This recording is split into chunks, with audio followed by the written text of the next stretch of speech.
Hello everybody and welcome. My name is Ursa Ryan and this is a bit of an update video for you. How's everybody doing?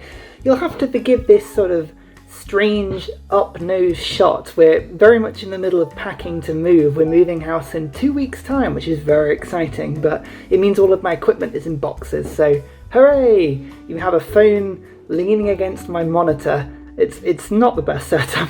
Firstly, I just wanted to say cheers, 2,500 subscribers. Well, now here's the thing. This was meant to be a 2,500 subscriber special, but then it got delayed by about a week, and suddenly I'm on 3,000. So congrats to that too. I mean, what on earth is going on, honestly?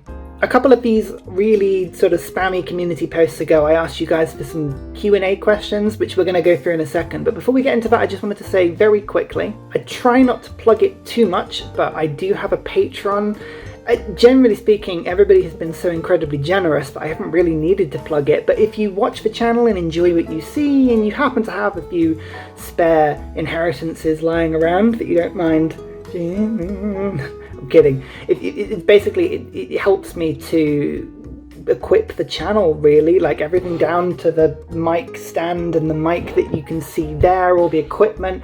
I've got some really cool things actually. It sounds really ridiculous, but this is my desk. You can't see it, so I don't know why I'm showing you, but on one side is the laptop I use to run Civ.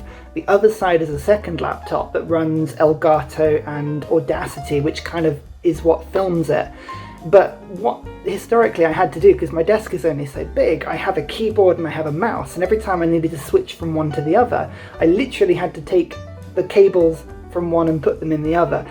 Patreon money is one of the things that has allowed me to improve the setup, and I now have this cool little box just below where the camera is at the moment, which I plug all the USBs into, and I can press a button and that diverts it to different laptops. It's so simple, but oh my god is it cool.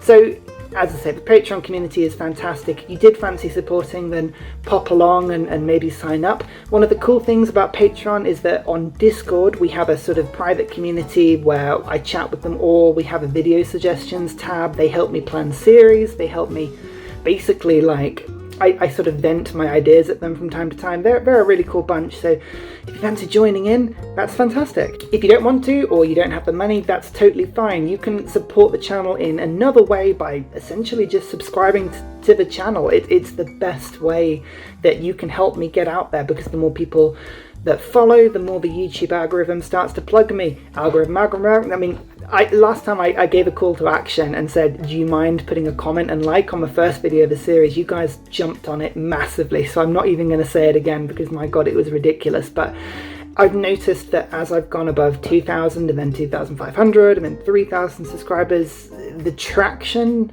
in terms of impressions, so views is one thing, but impressions is how many times YouTube will inflict my videos upon the poor unsuspecting public. I'm so sorry.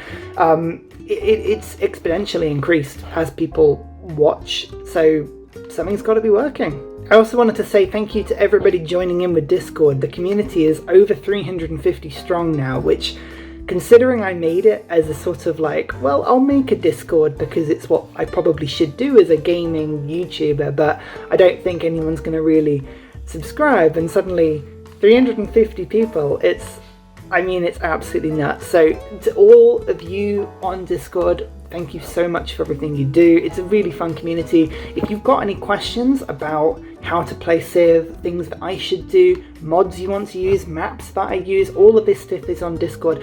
And I mentioned this on another video. If you see people comment in videos asking what mods I'm using, what the map is I'm using, what the music is I'm using, I try and answer every single comment. I'm generally pretty good at answering most comments on videos, apart from if you just make snarky comments about how I pronounce things. I try, okay? Apart from that, if you do see those sort of comments, just nudge them towards Discord if I don't get to it, because we're building an amazing community, and if everything that I gave you on Discord was basically just a huge list of mods and some maps for you to play, then brilliant. That's all I could ever want, really. What is happening with the zoom on this camera? It's like juttering in and about. I'm trying not to flail my arms around too much. But that's not why you're here. We're going to do a bit of a Q&A. I left a couple of sort of community posts for people to ask their questions. So I'm just going to run through those now. It will involve me looking up, so you know, don't look at my nose too much. This is so unflattering. I'll have a proper camera next time, maybe see how the house move goes, see if I've got any money after it. I am also going to totally bollocks up all of your names. I am so sorry. I will do my best. If Virginia just says congrats on 2,500, cheers. Honestly, I never thought I'd get to this point. It's worth saying this now. I've mentioned this before. I first made the channel in 2015, I think, and I was at the time stuck in a real dead-end job that I'd kind of fallen into out of dropping out of uni. Don't drop out of uni, guys. It's not very good fun. I sort of fell into a job. I really wasn't enjoying it. It was one of the toughest places mentally I've been in sort of professional situations. So it was kind of a release for me. It was around the time that I think the Yogscast, who were one of the big people I watched, Markiplier I watched a lot of at that point, as well as Drew Durnell was just sort of coming on the scene. Maybe he was like a year later, I don't know, but these are the sort of people that I watched. Hat Films was a big part of my YouTube education, but I was stuck in this job and I thought, well, why not give it a try? It's like taking a lottery ticket, isn't it? Like you don't win the lottery unless you buy a ticket. And I thought, well, if I don't have a channel, I can only daydream about playing games professionally for so long before it's just ridiculous. So you got to try, you got to give it a go. Oh my god, if you fancy a laugh, go back to the first videos I put out. I think the first series I put out was a Civ 5 series on the Shoshone, and I think it was only on King difficulty. And it was so badly done, like, I mean, in such a sweet way, but like in a sort of, So the fact that 2,500 and you're congratulating on that still blows my mind. I can't quite get there. Si Yuan Kok? I'm sorry if I bollocks, but instead of a question, I was thinking of having a challenge to create the largest national park ever. I think it would make an interesting challenge, yeah. Now that would, to be fair. Who would you play that as? Probably as either Russia or Bull Moose, I think would probably be the better options of that. You know what? I think I might take you up on that option. I think there's a good series in that, the biggest national park possible, especially after the update they did where they halved the costs of all the naturalists. That would be pretty good. If you did an Earth Goddess play, the Pantheon that gave you all the faith, had a holy site. Maybe when I start the TSL content up a little bit, which hopefully in the next few months I will start to do again, maybe I'll have to treat myself to my favourite Civ, which is Russia, and do a TSL Russia series where I use all of the ridiculous forests on the TSL Europe map to just make the largest national park ever. And then I'll keep it on apocalypse mode, because don't forget, the last time I did TSL content, none of the Frontier Pass stuff was out. I think it was pre-Gathering Storm. Was it? No, it was Gathering Storm, because I did see a few forest fires, I remember, but I'll have to put Apocalypse mode back on and just set fire to that huge forest in the Northern Europe reaches. Oh, could you imagine? Those national parks would be mad. Ben Carrier? I'm sorry, there's going to be a whole video of this. Congrats! Maybe a little background on yourself, i.e. where you grew up, your interests, what you do for fun, plans for the future, etc. It's always interesting to learn about the behind-the-scenes lives of the people you watch. Yeah, sure. So I am British. I grew up in Norfolk, which is a county in the top of East Anglia. If you know where London is in Britain, there's a big sort of bump to the right-hand side of Great Britain, which is sort of East Anglia, and Norfolk's the top section of that. It's very sparsely populated. It's very hilariously rural. We have one city, which is Norwich. It's a lovely city, very nice city. Yeah, that's where I grew up. I was a real country bumpkin. My years were spent running around forests, making dens and building bridges over rivers. And I say rivers, I think they were sort of small puddles really more than rivers, but I grew up outside. I was a member of Scouts for years and years and years. I did a lot of camping. I still love hiking and walking, and basically most of my free time, if I get my way when I'm not doing this, is spent outdoors. I love mountaineering, I love hiking, I love really big walks. You know, the sort of walks where you're sort of going for 6-7 hours and your mind just completely switches off and you think, that's fun for me. What else do I like? I love cheese. I love cheese. I'm a big cheese fan. I spend a lot of time eating far too much cheese. Blue is a real favourite of mine, but I do like brie and cranberry as a combination. Anything from really stinky Bishop cheeses to Stiltons to... other fact you might want to know about me, I'm a very poor vegetarian. I say that because I try and be vegetarian, but invariably I end up eating meat about 3 times a week. It's pretty bad. It's purely, I started it maybe about a year ago, after getting guilt-tripped by David Attenborough and Greta Thunberg, bless them, and their environmental message.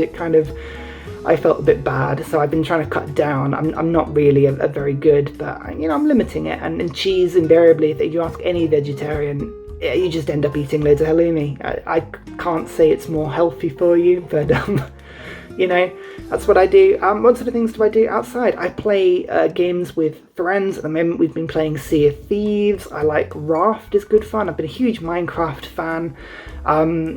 I don't play really many one-player games, apart from Breath of the Wild, actually. Breath of the Wild has taken a huge chunk of my life. I'm only still finishing it after 5 years or whatever it is. Stardew Valley has taken up a lot of my time, but most of my time is spent on co-op and multiplayer with friends.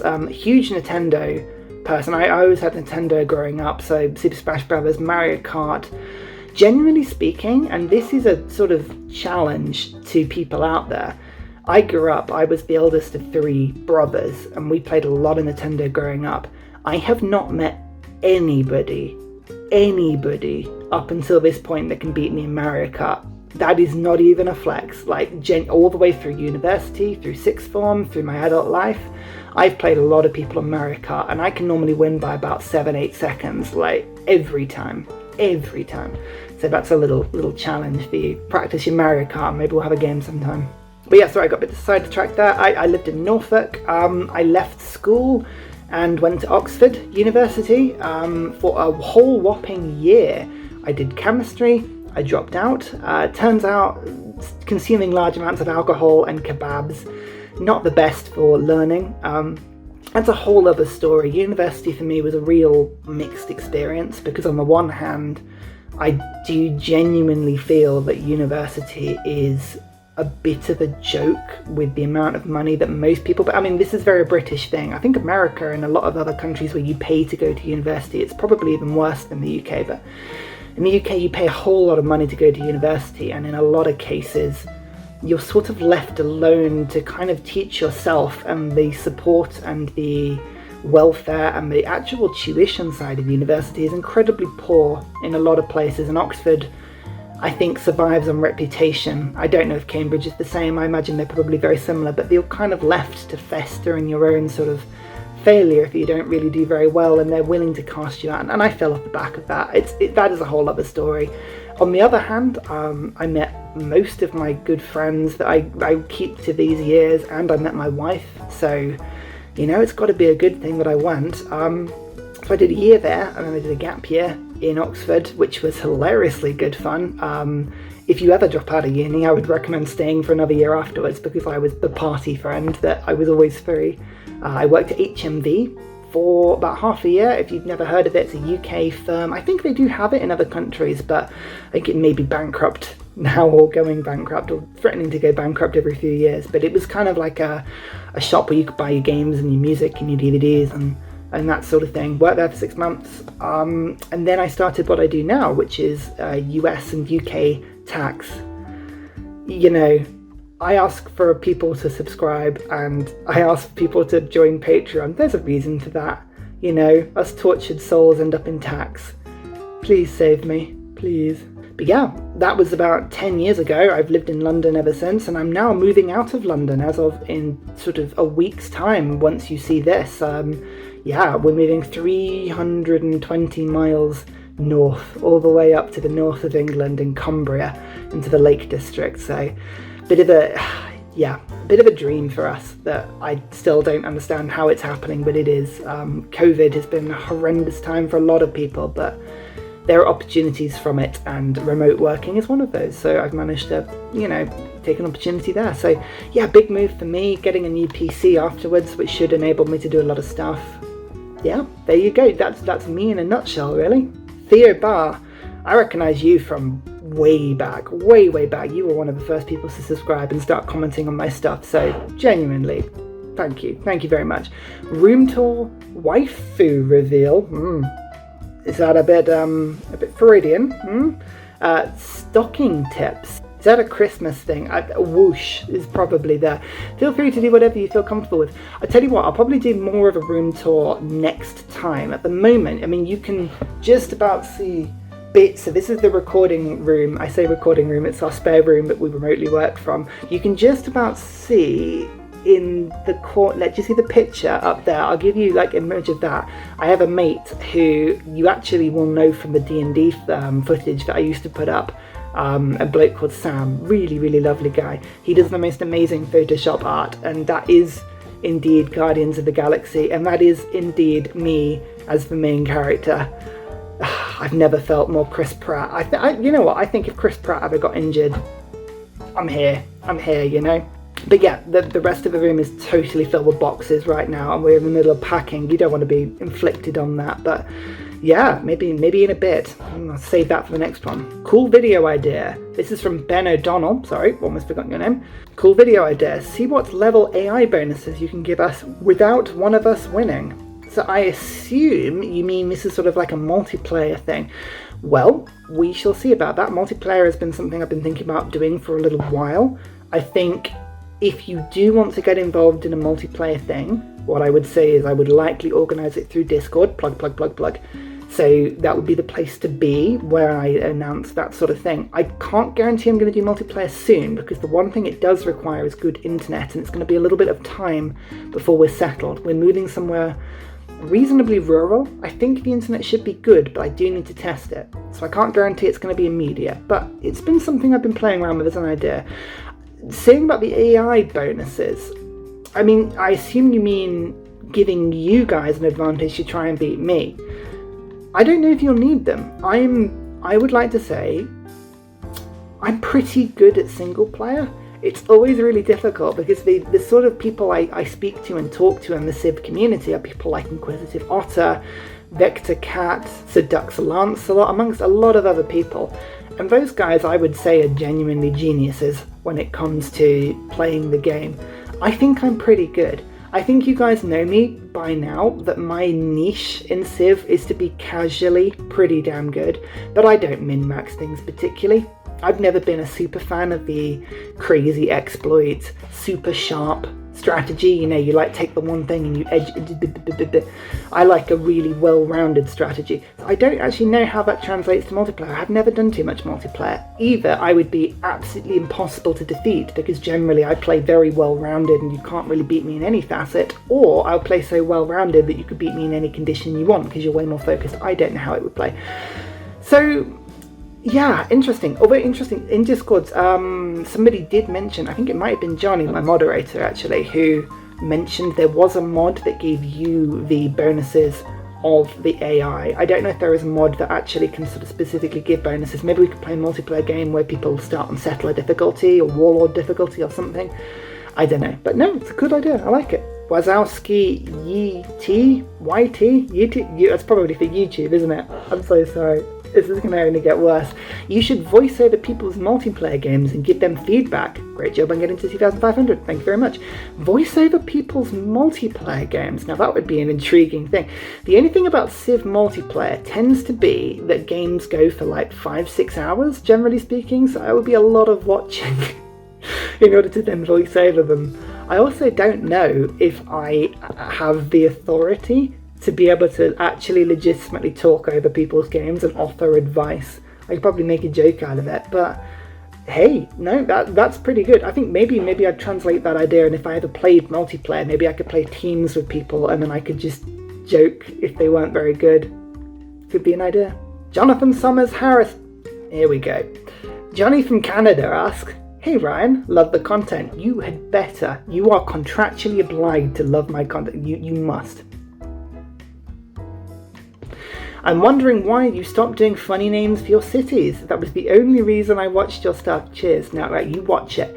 Now, funny names for cities. You know, I've started doing that organically a little bit more recently.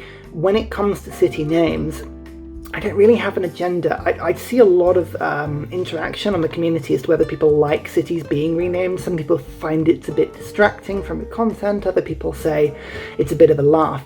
I tend to like slipping the little in-joke in here and there, a little bit like the One Era Behind video I did recently with Australia, where I just took the whole Men at Work song and made all my cities the names of the Down Under song and didn't refer to it or mention it once.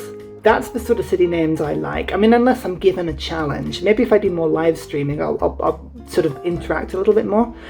But I do like a bit of an in-joke. I am a huge fan of a dad joke and a bit of a bad pun. So that's the sort of names that I try and do.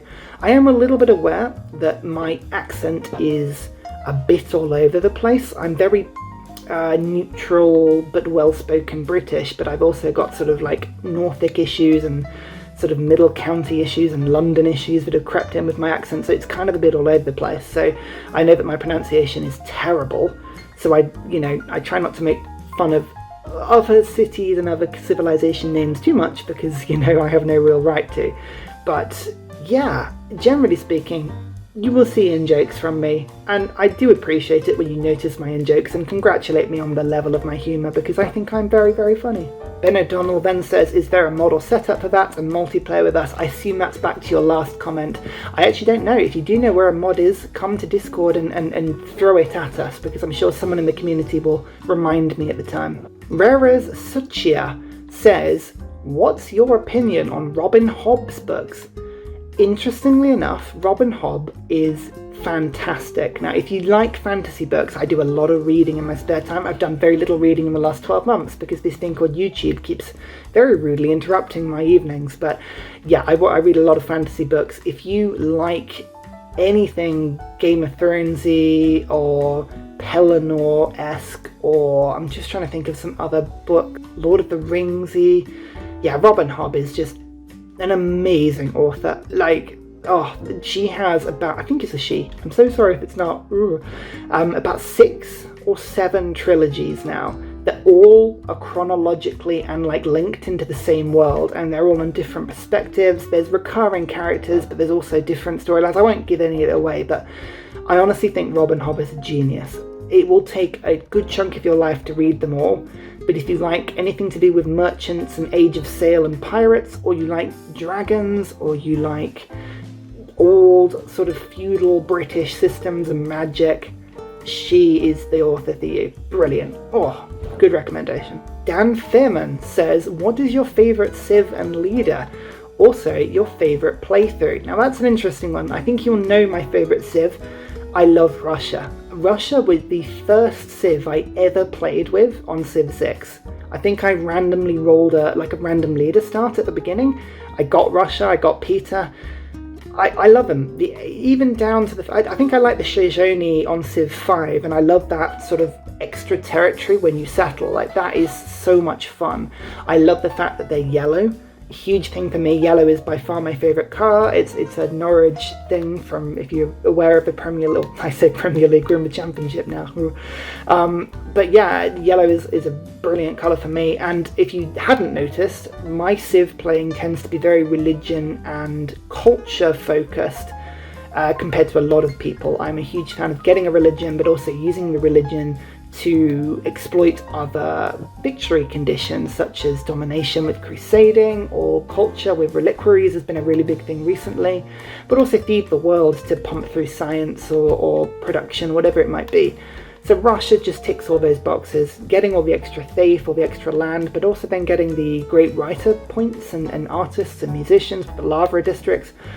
Russia will always have a special place in my heart. The favourite playthrough I ever did is a good question, because I have done a lot of playthroughs now, a lot of them. I mean, genuinely speaking, I've done so much Civ 6 now, but I actually forget which Civs I've done before. I am, weirdly enough, trying to do a playlist in order to fill my Hall of Fame, which I've almost done actually. I'm missing a few, but I'm almost done with that now. But that was really annoying because I switched laptop between Rise and Fall and Gathering Storm, and all of my previous Hall of Fame data was lost because I forgot to transfer it, and it was very, very annoying. I think a highlight for me though has got to be the playthrough we did as Georgia. From memory, the start we had was brutal. We had a capital that was probably about 14 or 15 tiles away from China, who were the most aggressive China I've ever seen on the game. And no matter what I did, they would take their 2 deity settlers and go plonk plonk in a line towards me. And within like 15 or 20 turns, they would attack me. And I think when filming that playthrough, I must have been knocked out of the game 6 or 7 times, but I refused to give up. We ended up running it and winning and beating China. And then that playthrough as Georgia was the most ridiculous snowball I have ever seen. Like, genuinely, you should go back and have a look, because it was one of the most brutal starts I've ever done. It was horrible. So winning that, I still remember to this day. It was like, Goldfish Empire asks, do you believe in fairies? You had the power to ask a very good question there, and okay, yeah, sure. Tell you what, I will give you a bit of a different answer. If you guys have not realised, I play a lot of D&D. I had the Xerios campaign, which was something that I was putting up on my channel before the Civ 6 stuff sort of started in earnest again.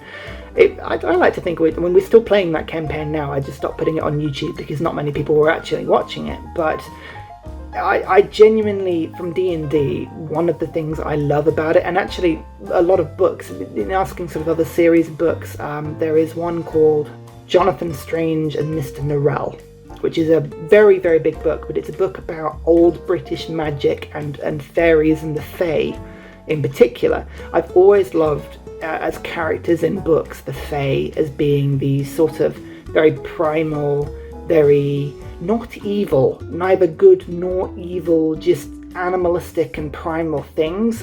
And it's all about, like, I think it's a lot of British folklore and British culture is lots of stories about the Fae and the old world and how they interact. I've always loved stories about that. So, do I believe in fairies? No.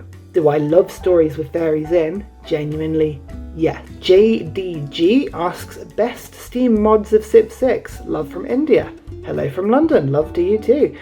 Best Steam mods of Civ 6. Well, I do keep a comprehensive list on Discord. Plug, plug, plug. So if you ever want to see what mods I use, the list is there. I use Steam Workshop mods. I don't use mods from any other source. I don't try and manipulate my game or change the save files, the risk of viruses and stuff. I wouldn't go anywhere near that personally. So I use the Steam Workshop stuff, and specifically I tend to use mods that are cosmetic mods, so ones that don't change the game or change save files. So they tend to be more user interface mods and visibility mods and that sort of stuff. There are so many that have changed the game in quite a good way. You'd have to go through the list. There are mods that show you where builders need to improve or show damaged tiles by sort of flicking them into sort of like purple. That's really cool. There are mods that give you the yields on policy cards, which are quite good. There are all kinds of mods, but my favourite, it's really simple, is just one I think called the Unique District Icon mod. It's such a small thing, but it replaces the actual symbol of the district for civs that have a special type of district of that. So for instance, the Oppenheim, whatever it's called, that Gaul has, or I'd use one I know, the Lava for Russia, for instance. It changes the visual symbol for that so you can tell it's a unique district. So just simple stuff. Even like the pictures for great people, that's a really simple one. Coloured historic moments is another really good one that just puts colour onto the timeline. Just stuff like that. Aymeric Dordanat. I'm so sorry I butchered your name. What are your favourite books and movies? We've spoken before about Rob, and Hobb is genuinely up there. The Pellinor books, I've forgotten the author, but go and have a look at those. They're really, really good. Favourites of mine. Harry Potter, growing up, I must have read all 7 books more than a dozen times. Generally, growing up, like the ages of between 12 and 17, it's all I used to read, just over and over and over and over. I don't know why. I was hugely disappointed when I didn't get my Hogwarts invite, and I would recommend that Hogwarts reverses its decision. I would be happy to go back into first year now. Just saying. Movies, though. I'm a huge Marvel fan, so everything that links into the Avengers I've really, really enjoyed. You know, I like comedy. I like light-hearted stuff. I hate things that make you squirm. I'm not a horror fan. I'm terrible with horror. Blood and gore makes me really uncomfortable, and I don't see the point of it particularly, but I can watch that. If there's anything with jump scares or like suspense, I am terrible with it. Absolutely terrible. So I tend to avoid that sort of thing. But yeah, generally speaking, anything that is a good movie, I will enjoy. I will give you one example of one of my favourite movies because it is a bad movie I love. Hugh Jackman in Van Helsing. If you have not seen Van Helsing, just stop watching this now and go and watch it, and then come back and thank me for it. I want to be thanked because it is the best bad movie ever. It's brilliant. Oh, here we go. This is going to be one. Matthias Maciekowicz. I am so sorry. How many bears does it take to build a rocket? It depends if you've employed any of the NASA bears, those very clever things. I would say 1, because I could build a rocket. It wouldn't work, but I could build one. And then Lorem Ipsum. I always like that name, that's a good one. Do you like bears? What would give you that impression? No, generally, they're brilliant animals. I love bears. Bears have got issues in a lot of ways. Polar bears obviously have global warming. Pandas, I think, are trying desperately not to exist. They're doing their best. They've restricted their diet. They've restricted their breeding. They try and kill themselves, and nope, people keep trying to keep them alive. No, bears are so intelligent and so clever. I've always liked them as animals, and the Ursa thing just came because I've always...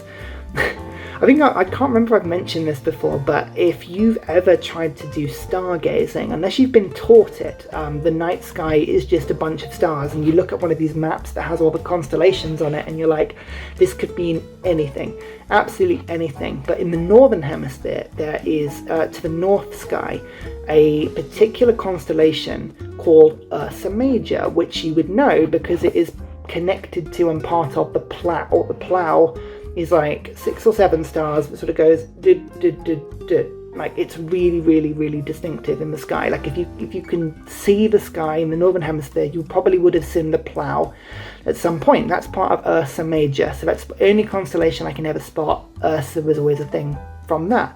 Interestingly as well, Ursa Major and the Plough points towards Polaris, which is the North Star, and that's actually a really, really good thing. I've always been able to tell north in the night because I always know where the North Star is. Quite an interesting fact, that. KK says, Tillman from Germany asks, probably is your name rather than KK, isn't it? What is your favourite strategy game? Well, apart from Civ 6, I obviously liked Civ 5. That was the first Civilization that I got onto, but Endless Legend was always a game I loved. I really liked Endless Legend. You know what? The thing that made that game for me was when you zoomed out on the map and it became that sort of map scroll. Oh, beautiful. If you've played the game, you'll know what I mean.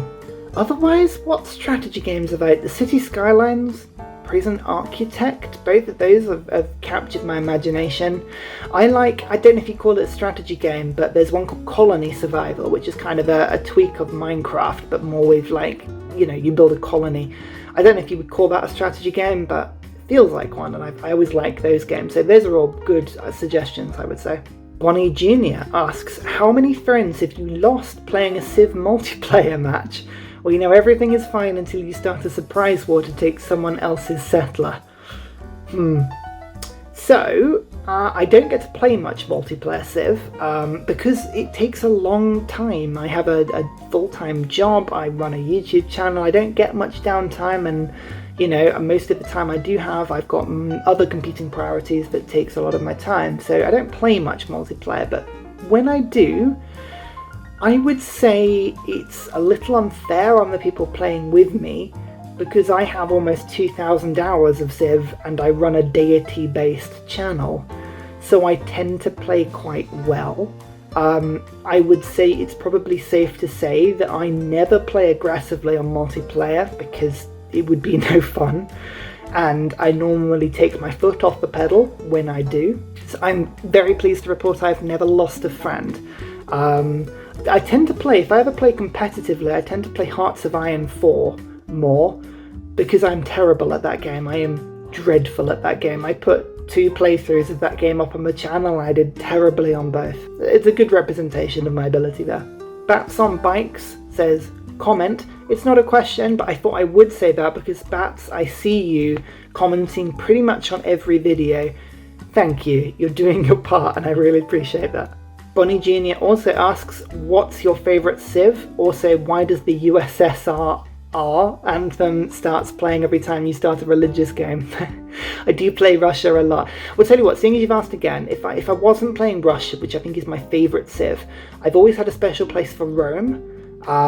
I've always been a huge settler on the game. I love playing wide, even down, like, it sort of started on Civ 5 where I really enjoyed liberty over tradition, just purely because people used to say that tradition was the way you played Civ 5. It was easier to have 4 really good cities, all feeding the capital with huge science. That was the meta.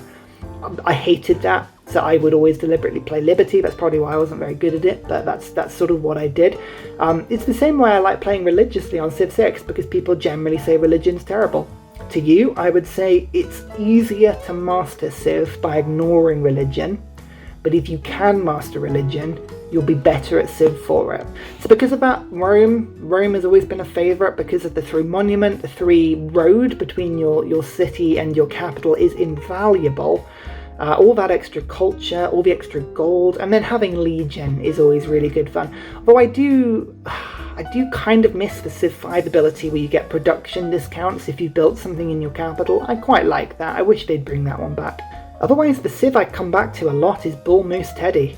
I think he was a brilliant addition to the game. Appeal and having all that science and culture, it really plays into my religious faith building game, massively so. Really, really enjoy that. Australia is also really good fun to play because I think Australia is probably one of the strongest civs in the game and you can't help but have a good time. And last but not least, Jonathan Summers Harris, and here we go again. Watching you. Johnny from Canada asks, why are you waiting until 2,700 subs to do your 2,500 sub Q&A special? Yes, 2,700 is where I waited to. You know what, jokes aside, I meant to do it quicker, and in the week I waited, you guys have been absolutely amazing. So we'll end the video by me saying thank you so much for all the support. I really, really appreciate it. My life is insanely busy at the moment, and the feedback and positivity and constructive community that has been created through Discord and through YouTube has been such a ray of light, and it's been brilliant, and I really, really enjoyed this ride so far. And if you guys could help me just to keep growing and push towards that sort of, I'll be honest, the dream point, the absolute dream for me would be to get to about 100,000 subscribers, because I genuinely think I could probably make this a full-time thing by that point, and that would be my job. It would be nuts, and to see the channel blow up as it has done since the turn of the year is just, it's been the most amazing thing. So you know what, I did wait a little bit to put my 2,500 subscriber special up, and you know what, I have 3,000 now. But what a problem to have. What a problem to have. Cheers. Drink rum. Don't drink. Never drink and play Civ. So yeah, that's all from me. Next video you'll see some actual Civ, and until then, goodbye. And finally, a very special shout out goes to Scott Stratton, Major King Kong, Matthew Wilkinson and Salty Tech for all of your support on Patreon, as well as everybody else who's joining the community and making this place a fantastic space to be. Thank you guys, you keep me going.